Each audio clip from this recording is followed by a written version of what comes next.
I wanted to ask you about this big opportunity we hear about the open web, efforts by companies like OpenX to power publishers to compete more in a more sort of level playing field with Facebook and so forth.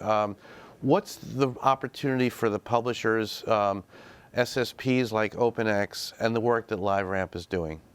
Yeah, I think when you look at the walled gardens, they have 100% addressability. As a brand, if I bring an audience of 1 million people to Facebook, they're able to find most of those people. Facebook is the buy-side platform, the sell-side platform, and the publisher all in one. The open internet's much more complicated. We transact on cookies and device IDs, but in reality, people spend more time on the open internet than the walled gardens. But then when you look at the revenue, the majority of the revenue goes into the walled gardens versus the open internet. So there's this opportunity to balance it out and to make the open internet much more competitive with the walled gardens. And the way you do that is you enable identity. You democratize identity for the open internet. So you allow all of the publishers and supply-side platforms to tap in to an identity solution to make the workflow much simpler for marketers and to make it much more effective. So imagine an open internet where you can onboard your audience, first to third-party data. You can connect those directly to a person-based identifiers.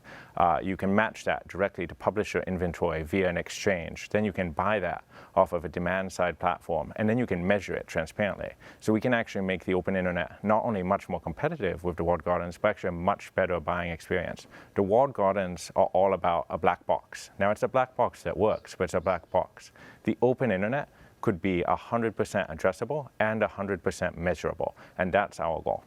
So Travis, tell us sort of best case use for a publisher.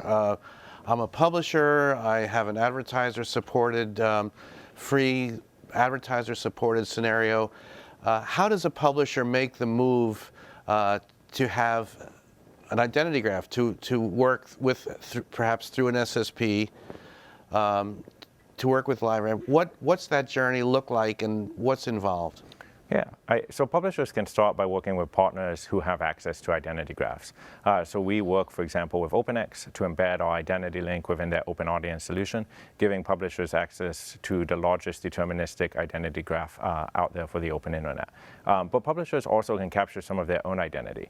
I think it's important to remember that publishers make amazing content, and they provide this content to consumers for free. So publishers should ask for a trade for this. So publishers need to say, hey, consumer, you can come to my site and you can read this content, but it's very expensive to produce it. We have to have reporters, we have to have a newsroom, we have to have all of these servers and infrastructure. So as a trade, well, I'm going to ask for your email address. And what I'm going to use is your email address to connect to an identity graph to personalize your advertising experience.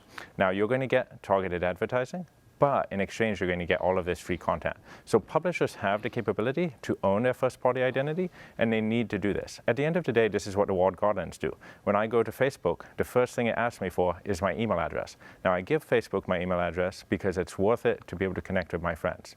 Publishers who make content need to do the same thing. They need to say, it's worth this trade for identity, for content, and then they can tap in to the infrastructure that we're building on the open internet to be able to access marketers' dollars and be able to offer marketers a better buying experience.